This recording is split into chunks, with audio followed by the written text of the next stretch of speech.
Karti, Rahul is representing himself as, a messiah of farmers, women, the poor people. Yesterday, in one of the media conclaves held in Mumbai, uh, one of the TV anchors asked Saif Ali Khan, the Bollywood actor, as to which politician is the best and which one is the most hardworking amongst the lot. So he said every politician is hardworking, and then he made a special reference to Rahul Gandhi that I like him for his honest work. He's put in a lot of hard work, and people used to disrespect him earlier for what he said and what he did. But now, with his hard work, things have changed. Now, if a Bollywood actor like Saif Ali Khan has started acknowledging Rahul Gandhi, what does it really mean according to you? I don't think Mr. Gandhi himself would like to call himself a messiah. The point is that Mr. Gandhi is giving honest commentary on what is happening in our country, the poison which has been injected by the BJP, the divisive politics of the BJP. He's calling that out. And he's somebody who's spontaneously addressing various groups of people, be it in India and abroad, and also facing the media without any kind of filters or preparation. So his candidness is winning people over. And the fact that he embarked on the Bharat Jodo Yatra twice has also proved his physical stamina of going to the length and breadth of this country, literally, to meet the masses who are normally never reached out to by the political establishment. I think the fact that his outreach program, as well as his direct and candid conversations with various sections of people, is yielding results now, and that is why he is getting more accepted and acknowledged. But Karti, there is a feeling that Congress's Rahul Gandhi is working very, very hard. There is no two ways about it. But the equally hard work which should have been put by other leaders, that is not being done. It's only Rahul who is seen in the Congress, and no other leader seems to be working as hard as him. Why is this perception increasingly becoming more and more, obvious? He is the most accepted leader within the Congress party, no doubt about it. But everybody else, be it the elected representatives or party functionaries, are doing the bit. I mean, we really can't be blamed if the media doesn't notice us and pay attention to us. I wish you come to Sivaganga, I wish you come to Tamil Nadu, and wish you understood Tamil. Then you will also realize that how much even a person like me is speaking, articulating, and positioning our party in our own way, in our own spheres. So it's not as if nobody else is doing anything. Everybody else is doing their bit, but it's just that they're not getting noticed. You mean to say that the other Congress leaders are not getting that kind of coverage which Rahul Gandhi is getting? You mean to say that? See, politics has become very presidential in India. And particularly after the advent of Mr. Modi, it's become very presidential. Even within the BJP, who else do we hear of? We only hear of Mr. Modi, or occasionally we hear of the Home Minister. Beyond that, we do not hear of anybody. The media is now also making politics viewing politics in a very presidential manner. While they do that, it's only natural that they will focus on the leader of the party, who's the natural leader of our party, which is Rahul Gandhi, and they will not really pay attention to everybody else. And this is exactly what's happening to every other political party. Even if you take a regional party, I mean, the focus is on the leader of the party. I mean, if you take Mamata Banerjee's party, the whole focus is on her. If you take Mr. Akhilesh Yadav's party, the focus is on him. If you take Chandrababu's party, the focus is on him. So it's not something which is only happening to the Congress. It's happening to all political parties, because that's how politics has become in our country. But even in the yesteryears, when Congress as a party, you had so many leaders at that time. Kapil Sibal was there, Anand Sharma was there, Ghulam Nabi Azad was there, though he's not part of Congress anymore. But then there was equal emphasis and focus which was given on what all they said, and the limelight was so much on them, and maybe because they were ministers and they were handling important portfolios. But at that time we couldn't say that the focus is only on the Gandhis or the focus is only on the Gandhi family. So is this something which has changed over the years? No, right. This is not, the Congress has not changed. The Congress has leaders at every level, and everybody is doing their bit. It is the media which is not focusing on anybody else or highlighting what they say. And as you rightly said, when you are in government, you hold important positions. Many people will be ministers. So the weight of their office itself will attract attention. Now that we are not in office, and we are only in office in certain states, chief ministers get their recognition and their space. So, but opposition MPs, standalone opposition MPs, don't necessarily get the kind of recognition in this very personality-driven presidential polity of India right now. I want to understand from you as a young MP who's part of the I'm not Congress. young. I'm not young anymore. My daughter's finished college and is going on to do a PhD now. So I'm by young by no stretch of imagination. Maybe mentally, yes. Okay, so Karti, what I want to understand from you is that Rahul Gandhi has helped Congress evolve through the Bharat Jodo Yatra and all what he's saying, the manner in which he's projecting, the manner in which he's interacting with various sections of the society. But what you think is the biggest challenge for Congress currently, as it now plunges into the poll season again? What do you think is the biggest challenge which the Congress faces? You And from see, your point of view, I want to understand. from my point of view, we have to look at it state by state. There are certain states in which we are clearly in the pole position. For example, in Haryana, I mean, we have a very strong local leadership, we have a very strong local infrastructure, and we are going to win the election. But in other states, we have to depend on alliances in order to be competitive. And there are in certain states where we have not been in government for many, many years.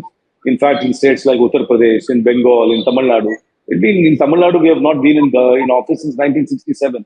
So any state in which we are pushed to the third position, and there are two regional players who are dominant there, and we are pushed to the third position, we seem to be struggling. So we really need to take a very state-specific strategy in order to revive ourselves. While we will be very, very competitive, say in Karnataka, we will be very competitive in Telangana, we will be very competitive in Punjab, in Haryana. We might not be so competitive, equally competitive in a state like Tamil Nadu or Uttar Pradesh or Bengal. We are clearly very competitive in Kerala. So it really has to be a very state-specific strategy and not a one-size-fits-all national strategy. And then from a national perspective, we are clearly the alternative to the BJP government, and Mr. Rahul Gandhi is clearly the alternative to Mr. Modi. That's a given. But we still need to have very state-specific solutions in order in order to enhance our own electoral prospects. Let's talk about Tamil Nadu, the state from which you come, and your dad has been a former minister, and he's quite a senior leader in the party. But why is the party not thinking of projecting you as like one of the main faces of Tamil Nadu? You could have contributed to the party's growth. So, The party has got various considerations. The party is just not me. The party depends on alliances in order to win even Lok Sabha seats. So the party has got its own challenges. I mean, while while it's flattering that you would consider that I should be the one who's projected, I mean, I wish everybody else thought so, because then I have my pluses, I have my minuses.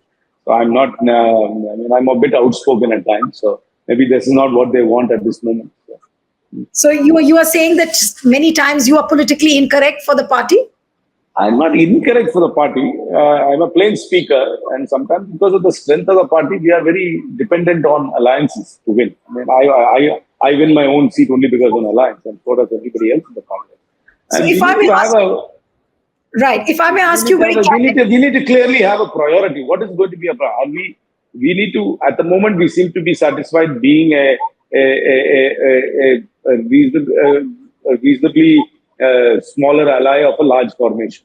Do we have ambitions beyond this? If we have to have ambitions beyond this, we need to work on a certain thing. So that's really something which the party's leadership at Delhi, the AICC level, must take, and then give directions, and then choose the person who can take it in that direction. But then, in the course of all this, when the popularity of BJP is declining, there are lots of challenges which Modi is facing from RSS, from its allies, from the opposition. It's almost like an attack from all sides. That's what Modi is facing right now. So, what happens to this brand Modi or the Modi magic? What would you say to Yeah, this? I think as all things will have to come to an end. This brand Modi will also come, but it's been a good run. I mean, I think he should not in any way feel disappointed. He's been elected 3 times. He's 3 time prime minister, and he's been 4 times chief minister. So it's a good electoral record. I mean, I'll take his electoral record if you give it to me. I mean, I'll be quite a happy man to have his electoral success. So there's nothing for Mr. Modi to be. From here on, go ahead. No, finish your point. He himself has a sort of a retirement age which he applies to his party. He's approaching that as well. So I do not know what he'll do, but he's had a good run. He's had a very, very fabulous run. It's not something which will be easily replicable. It's a fabulous run. He's not lost an election in his career, which is not which many people can't say. Uh, Often he talks about Nehru, and whether it is in the negative or a positive light, and mostly it's negative what BJP projects. But do you think that Modi can ever reach where Prime Minister Nehru reached? Because always, comparisons are being made of Modi with Nehru, and Nehru was a statesman and he tries to ape him. But do you think that if No, he has an impressive electoral record, can he ever reach to the status of Prime Minister Nehru? no. First and foremost, I don't think Mr. Modi is going to get re-elected in 2029. So he's not going to break Mr. Pandit Nehru's record as Prime Minister. Secondly, Pandit Nehru's stature in the world was very different. The way India was viewed in the world was very different. At that time, Nehru was a global statesman. The world looked towards Nehru for advice. It was also the end of the colonial era, and many emerging countries looked towards India for advice. That's not the case today. I don't think any country looks towards India for advice. They view India as a big marketplace which has a 1.4 billion people where we can sell a lot of products. That is But the Mr. Modi interest. says, no, but Karti, Mr. Modi says that we are a Vishwaguru and people listen to us. We are a huge I don't market. know.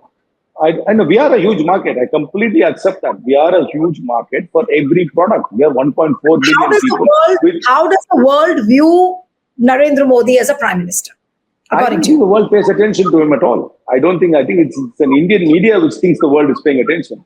I mean, everywhere I go, the only excitement I see is from the native, the NRI, the Gujarati NRI population who seem to be hopping and dancing. There is no interest in the local population to sort of engage with them. It's the Indian expatriate, that particularly the Gujarati expatriate, who seems to be very keen on interacting with Modi. There is no real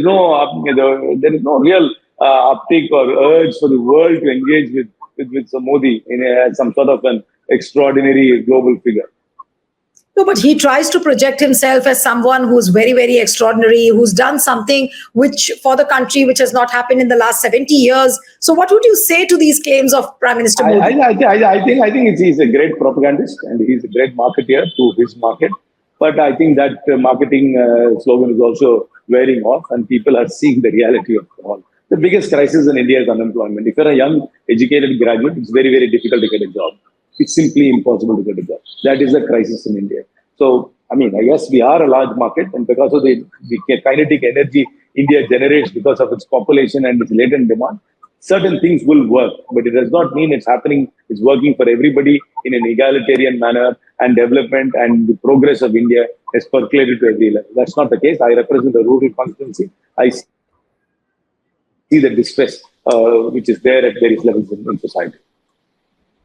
Many people say that Modi was a bubble, which attained its height in the last 10 years. Now, what has happened to that Modi bubble? Has it got punctured, or would you say that its shelf life is a little more, I don't know how long? No, he's been elected. I don't see any reason why he won't conclude this 5-year term. But this will be it. I think the fatigue is already set in. There is no freshness. There's no energy in it, and this will coast along for the next 4 years. I mean, they will have electoral setbacks. They might have the odd electoral victory as BJP as a party, but I don't think there is going to be any great enthusiasm to continue with the same kind of a national narrative going forward. What is that? What are those one or two qualities which you completely dislike about Prime Minister Modi? I think the vengefulness of the politics, I mean, using agencies to go after political opponents who have a disagreement on a point I'm using of view. your audio, Karti. I think the vengefulness of the politics which the BJP has injected into the polity today, using the agencies to go after political opponents, I think that's really, really toxic, and that's something which has happened and has happened to a greater degree under this regime. I think that's something which I'm really, really disappointed, and I wish that had not happened into India.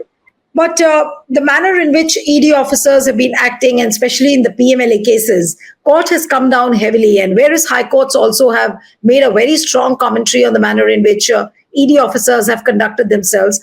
Do you think that ED really will be affected by what the courts now are saying? Like today also in the Senthil Balaji case, Supreme Court made a very, very strong comment about these PMLA cases. So do you think that ED is really going to learn its lessons? But the courts have done it after 400 days of incarceration of Mr. Senthil Balaji. They should have done it earlier. The courts have allowed all these incarcerations. The courts have allowed all these raids. The courts have allowed all these harassment to happen for 10 years now. So now they're defanging it in a calibrated manner, but it's not swift enough, and it should have been done years ago. And let's see. There are many challenges against this draconian act in the courts, and let's see what the courts do. Yes, they are step by step curbing the ED for passing the adverse comments on the ED, but it's not happening in a swift manner or in a manner in which will actually bring about change immediately.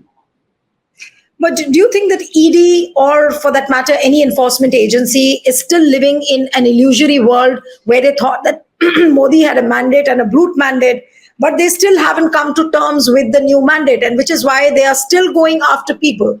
So when do you think that the ED is a political organization? The ED is not a professional apolitical organization. It's a completely political organization which is completely operating on the diktats of the establishment of the government here. And so until the government signals them to calm down, they won't calm down. But no matter how much the courts the